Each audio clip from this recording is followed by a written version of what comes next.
Hello everyone, मैं हूं नवीद अहमद और आप देख रहे हैं मुझे मेरे YouTube and social media channel the 2 AM call पर। Well, just want to talk about something which has been a hot topic from many years actually in life, and the topic is कि US, Europe born Indian, Pakistani, Bangladeshis, उनके बच्चे जब उनकी शादियां back home में होती हैं, जब एक यहाँ का बॉर्न पाकिस्तानी लड़का पाकिस्तान में जाके किसी लड़की से, वहाँ की बॉर्न लड़की से शादी करता है, या ऐसे पाकिस्तानी जो बहुत छोटी उम्र में यहाँ आ गए थे यूएस में, यूके में, यूरोप में, and then eventually now they have grown one of like them. अब उनका जो ब्रॉटअप है वो ऐसा ही है जैसे कि यहाँ पैदा होने वाले बच्चों का है। जब वो लोग वापस पाकिस्तान जाकर शादी करने की कोशिश करते हैं या उनसे करवाई जाती है कोशिश, उनके बड़े चाहते हैं कि उनके बच्चे जो पाकिस्तान में जाकर शादी करें, let me be very honest to you, this is a disaster. ये एक्सपेरिमेंट नहीं रह गया है। It is full of so many things. It is full of so many issues which have been happening in the past कि अब तो sir पकड़ने को दिल करता है honestly कि ये कर क्यों रहे हैं लोग अभी भी। अभी रिसेंटली मेरी एक दोस्त से मेरी बात हुई यूके में। अनफॉर्चुनेटली उनकी एक शादी हुई और वो शादी चल नहीं सकी। मेरी दोस्त है वो यूके में बॉर्न हुई थी, मैनचेस्टर के नॉर्थ में, और जो लड़का था वो पाकिस्तान से था। उनकी पसंद की शादी थी लेकिन वो चल नहीं सकी। का जो ही कोई इंसान पाकिस्तान से यूके या अमेरिका या यूरोप में आता है तो इतना बड़ा कल्चरल शॉक आपको लगता है, आपको समझ नहीं आती कि हमारे साथ हुआ क्या है। लाइक पहले 2-3 साल तो आपको समझ ही नहीं आ रही होती। लड़कों लड़कियों को जो यहाँ के बॉर्न है, this vlog is specifically for them and for the people who are in back home as well, India, Pakistan, Bangladesh में जो यंग जनरेशन है इस वक्त, उनके लिए है। प्लीज ये करना बंद कर दें। ये इज जस्ट अ जुआ। आप सिर्फ जुआ खेल रहे हैं। You are risking too much. एक इंसान जो यहाँ बड़ा हुआ, जो बचपन में यहाँ आ गया था, लड़का या लड़की, उसकी कोई कंपैटिबिलिटी नहीं रह जाती है पीछे पाकिस्तान में। So now the point what I am trying to make is कि लड़के भी ये बात समझे, प्लीज लड़कों को भी ये बात समझने की जरूरत है। भाई, जिसके साथ तुम शादी करके पाकिस्तान से अपनी मर्जी से, अपने पेरेंट्स की मर्जी से लाओगे, अगर तुम्हारी बचपन की मोहब्बत थी कोई, तुम 10 साल के थे, तुम यहां आ गए, वो पीछे रह गई, तुम्हारा माइंड आउट ग्रो कर गया, तुम्हारा माइंड निकल गया आगे कहीं, उस बेचारी का, वो जहां रह रही है उसने वही बनना था ना। मैं सबकी बात नहीं कर रहा, मेजोरिटी ऐसे ही होता है। तुम आगे देखो, यहां किसी को अपने लिए देखो जो इस सिस्टम को समझती हो, या अगर लड़की है तो वो इस तरह का इंसान देखे जो इस सिस्टम को समझता हो। आप पाकिस्तान से लाते हो, आई प्रॉमिस यू, पाकिस्तान से आने वाले 90% लड़के और लड़कियां जो शादी करके आते हैं, उनका सबसे पहला काम ये होता है कि वो यहां पहुंचते हैं, शादी चल गई तो चल गई, नहीं तो ये मकान किसका है, ये गाड़ी किसकी है, ये मुझे मिले। मैं 90% फैमिलीज को जानता हूं। आई प्रॉमिस यू, लड़का शादी करके पाकिस्तान से आया अपनी मर्जी की, अपनी मां से दूर कर दिया उस लड़की को, उस लड़के ने अपने बहन भाइयों से दूर कर दिया उस लड़की ने उस लड़के को। उस बेचारे का, वो कहीं जा ही नहीं सकता, वो उसका कुछ राय ही नहीं, उसका बस बीवी सब कुछ है। और बीवी ये सोच कर आई है, लड़का या लड़की जो पाकिस्तान से आए, वो ये सोच कर आए हैं कि अगर तो चल गया रिश्ता तो ठीक है, ना चला तो अपॉर्चुनिटी तो है ही, वीजा लो, अपना पासपोर्ट निकालो, जाके अपने जैसा पाकिस्तान से कर लो। आप देखो जितने लोग लास्ट 25 ईयर्स में, ये 2000 के बाद जितने लोग इंडिया, पाकिस्तान, बांग्लादेश से शादी करके आए हैं, बहुत सारे लोगों ने यहाँ पे शादियां की, उन्होंने शादियां तोड़ी और पाकिस्तान में जाकर अपने जैसे किसी बंदे से शादी कर ली जो वहां का बॉन्ड था। और उनका एक ही आर्गुमेंट होता है कि हमारे इनसे जहन नहीं मिलते। तुमने शादी क्यों की उस बंदे से? पासपोर्ट लेने के लिए। ये उनको पता है, इनको क्यों नहीं समझ आ रही? जब तक आपके गोल्स, जब तक आपके इंटरेस्ट वो इकट्ठे हैं, आप उसको प्यार कह ले, दोस्ती कह ले, रिश्ता कह ले, जो ही आपके इंटरेस्ट चेंज होने हैं, आपके रिलेशनशिप की वैल्यू भी डिफरेंट हो जानी है, उसकी इक्वेशन भी डिफरेंट हो जानी है। That's how we keep evolving. That's how the system works.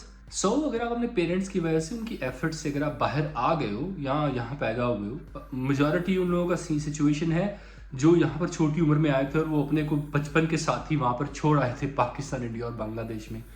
Reality को चेक करें, आगे बढ़ने की कोशिश करो, जहां पर हो वहीं पर ही अपने दोस्त, अपने रिश्ते नए बनाओ। इट्स इम्पॉसिबल कि आप यहां पर रह रहे हो पिछले 20 साल से, यू आर 10 years old, अब 10 साल के जब पाकिस्तान से निकलकर यूरोप में या यूके में या यूएस में आ गए, और अब आप वापस जाना चाहते हो। कल एक 25 साल की कजन जो किसी गांव में बैठकर आपका वेट कर रही है या कर रहा है, आप 5 साल यहां पे रह के जाओ, वापस पाकिस्तान जाओ, आपको अपने घर वालों की बातें समझ आना बंद हो जाती है कि ये क्या बात कर रहे हैं। आप किस तरह उस इंसान को अपनी जिंदगी का पार्टनर बनाओगे? रह गया यार, पीछे खत्म हो गया, जाने दो बस, मूव ऑन, आगे देखो, अपने इर्द गिर्द के लोगों में अपना पार्टनर ढूंढो।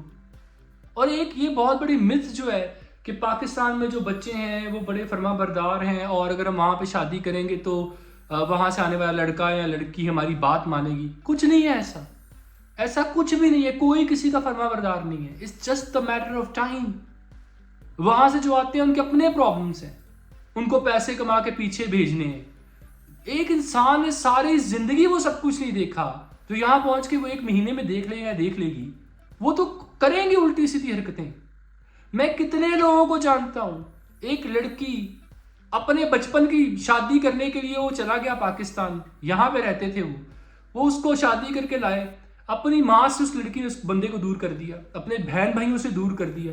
Back in the days south Asian community में ये प्रॉब्लम थी कि जो मर्द थे, जो मेल्स थे, वो फीमेल्स के साथ वायलेंस करते थे, it's a very sad thing. And Aahista Aahista फिर ये केसेस गए पुलिस के पास और एंड फिर हमारे ऊपर एक टैग लगना शुरू हो गया। It's a very fortunate thing कि अब ऐसा नहीं होता। सो डोमेस्टिक वायलेंस के केसेस नहीं है। हमेशा कल्चरली, फाइनेंशियली, मेंटली अपने जैसे लोगों से दोस्तियां और शादियां करें। थोड़ा बहुत आगे पीछे वो समझ आता है। एक बंदा दुनिया के इस कोने में रह रहा है, दूसरा दुनिया के किसी और कोने में रह रहा है, वो दुनिया ही बिल्कुल डिफरेंट है उसकी। वो तो यहां पर आकर ये घर भी मुझे दो, ये दुनिया ही मेरे लिए बनी थी, ये सब कुछ मुझे पकड़ाओ, तुम कौन हो, अपनी अम्मी की ज्वेलरी भी मुझे दो। लड़का आएगा तो ये तुम्हारी भाई की गाड़ी मुझे चाहिए, अपने अब्बू को मुझे नया घर लेके दें, तुम खुद कर लो भाई। अपने कल्चर में, अपने इर्द गिर्द जहां आप रहते हो, जहां आपने जिंदगी का जरा हिस्सा गुजारा है, वहां पर अपने दोस्त बनाएं, वहां पर शादियां करें, वहां पर अपने लाइफ कंपेनियन, लाइफ पार्टनर्स ढूंढें।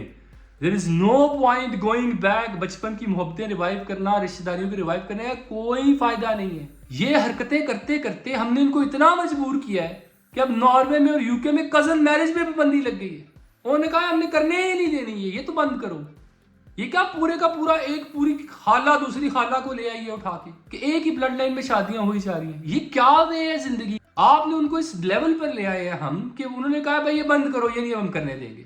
और आप यकीन करें, मैं जहां पर हूं, यहां पर जब ये न्यूज फैली कि ये बंद करने लगी है गवर्नमेंट ये कजन मैरिजेस जो है, तो यहां पर धड़ाधड़ शादियां हुई कि बिल पास होने से पहले शादियां कर लें। ये जिंदगी की प्रायोरिटी है। जिंदगी में ये करना था कि यार कहीं बिल ना आ जाए, जल्दी जल्दी शादी कर लो कजन से। अगर कोई शादी ये सारे शौक सरवाइव कर भी जाए तो यकीन करें उस शादी के हमेशा पहले 3-4 साल में इतने ज्यादा हिकअप्स आए होते हैं, इतने ज्यादा इम्बैलेंसेस होते हैं कि इंसान कहता है यार कि तो रिश्ता ही टूटा फूटा सा है अब, मतलब अब तो बस चलो यार चलाओ किसी तरीके से जैसे भी चलता है।